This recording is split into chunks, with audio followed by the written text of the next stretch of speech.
Hello there friends, it's CS2 News Hub. In today's video, the celebration of CS has finally begun. Team Spirit reportedly has over 100 players on contracts, Kyousuke'S is on the verge of reshuffles, and the results of first days of the major. And as always, a bunch of other exciting news from the world of CS2, so without further ado, let's get straight to it. Remember guys how in the last video we talked about the drama around OverDrive and the young talent? Well, that story is not over. In fact, it just got a whole lot juicier. It all started when the CEO of Big revealed that Team Spirit has nearly 100 young players locked into $100 contracts. Like, that way, no one can just snatch a promising player, and it's like a deep bench to pull from for their academy roster. Then Team Spirit's CEO, Cheshir, decided to chime in. He said that their academy budget is around $500,000 right now, most of which goes towards players' salaries, as well as managers, gear support, boot camps, and so on. But this is important, he also insists that they're not trapping anyone in unfair deals. If Spirit sees that a player would benefit from joining another team, they will do their best to make the transfer smooth, as well as beneficial for both sides. According to Cheshir, the base salary for any academy player is around $300, which he says makes sense given their age and the fact that Spirit handles their full development as well as training process. And yes, OverDrive is still scouting for the academy, something he confirmed himself. He even said that he's about to start another round of talent trials soon. And to top it all off, Cheshir dropped a stat that kinda says it all. 40% of all major winners in 2024 came from academy rosters. He's talking about Bit, who came up through Nafany Jr., Shiro with Gambit Youngsters, and of course Donk and XANTARES, who are straight out of Team Spirit Academy. So yeah guys, if any of you are 14 years old, you can also get $300 from Team Spirit. Just play CS and that's all. Also hope that OverDrive finds you. Hey guys, before we jump to the next news, let me just take a minute to tell you about our friends at ForceDrop. They're one of the oldest and most trusted case opening websites out there. These guys have been in the game for over 9 years. Whether you're into free cases, super cheap ones, or rare and risky drops, they've got it all. There are also tons of game modes to check out, battles, contracts, and my personal favorite, Upgrade, where you can turn a basic skin into a knife. They also run constant giveaways for those who deposit, with some seriously juicy prizes up for grabs. Plenty of deposit options too, including crypto. And if you use crypto, you will get an extra 3% bonus. And here's the best part, we've got an exclusive promo code for you, News Hub. Enter it on the site or just click the link in the pinned comment, and you will get a 40% bonus to your deposit, top-tier drops, and instant cash outs. That's what ForceDrop is about. Check it out and see for yourself. Speaking of Shiro, did you know that back when he was first joining Gambit Youngsters, he was actually the in-game leader? Yeah, Nafany, his ex-teammate, recently revealed that for the first 2 weeks, it was Shiro who was calling the shots. Only later did Nafany take over as a captain. And get this, if it weren't for Shiro, Nafany might have never joined Gambit in the first place. Funny thing is, Shiro actually enjoyed leading early on. It took some pressure off him as the star fragger and gave him more time to focus on school, because yeah, he was still a student back then, right in the middle of his final exams. Also, another big name who recently spoke about IGL duties is Electronic. He said that he only took the role because there were no other options at the time for the team, and if his teammates ever want to replace him, they just need to say the word. And you know what guys, it sounds kinda strange because lately there were rumors that Electronic might leave Virtus.pro after the major and that Lear from Nemiga could be stepping in. Although according to Nemiga's current IGL himself, no one from Virtus.pro ever reached out. He only found out about the rumors from the news. And well, since we talked about academy rosters previously, we have to talk about Kyousuke because things are starting to get real. Looks like he's slowly making his way to Falcons. I mean, I know we already talked about this previously, but this time it's kinda different. Look, it all kicked off when OverDrive teased on Telegram that he will be revealing a lot of interesting stuff about Kyousuke on the 12th of June. That basically hints that we will be getting an official announcement before the date, probably due to blast rules, which is the same reason Heroic had to reveal their changes early too. I mean, Senpais and Saw dropping off. What really fueled the rumors was Kyousuke getting benched officially due to health reasons. Turns out guys, guys, it's all legit. He had vision correction surgery. You know, when they cut your eyes with a laser and all that. That's why he's not on the team. Well, and still the outcome's the same. He's on the bench and Team Spirit Academy has already found a replacement. While everyone on the scene are, like, super confident about the move. So yeah, guys, next week.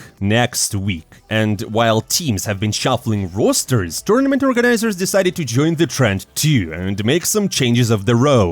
PGL has officially cancelled their LAN event in Belgrade and moved it to online. The tournament will now be held at the same studio that hosted PGL Bucharest. PGL basically names logistics as the main reason. The dates remain the same though, from the 25th of October to the 2nd of November. And speaking of changes, here's a big one. XANTARES is officially back on Twitch after a 4-year ban. According to XANTARES himself, he just reached out to the CEO and legal team of his own org, Aurora, and they carefully reviewed the situation. And with their help, he was able to file a proper appeal, and it worked. So yeah, guys, XANTARES is now officially unbanned and can stream again. Honestly, it's more than just a return, it's the revival of a whole cultural legacy, isn't it? Oh, and yeah, guys, we dug up a clip from 2020 that explains exactly why he was banned in the first place. Twitch'e neden banlanmışım? Birçok nedeni var kardeşim. Bende her yolu var yani. Raşizm, seksizm, her şey var amına koyayım yani. Anavraz sikmişim yani. Sen düşün kardeşim. And now, my friends, let's finally talk about the first games of the Major. We already know who went 3-0 and who got knocked out with 0 chances, so let's break it all down. Starting with the winners, shout out to everyone who picked Heroic to go 3-0 in their pick'ems. They didn't disappoint. First, they beat Cheshir Warriors 13-7, then stomped through Energy 13-5, and finally took down FlyQuest 2-1 in maps. And yeah, thanks to the wins, Heroic jumped to the 7th place in the VRS rankings, basically overtaking Navi, G2 and Gamer Legion. And as Tnir joked, Senpaias, and so why you downgrade? Good lad, good one. The second team to go flawless was Bait. They edged out Imperial 13-11 in the opening match, then they beat OG 13-9, and then they faced Wildcard in a tense decider. After dropping Train in overtimes, they bounced back on Dust 2 and completely crushed Wildcard on Inferno. So yeah, congratulations if any of you picked them. Don't forget to share your pick'ems in the comments below. Up next, teams that are close to making it out. OG started strong by simply demolishing Complexity, and NiKo went nuclear with a 3.08 rating. Stop for NiKo. Oh my god, there's no stopping this guy! He is on a tear, NiKo!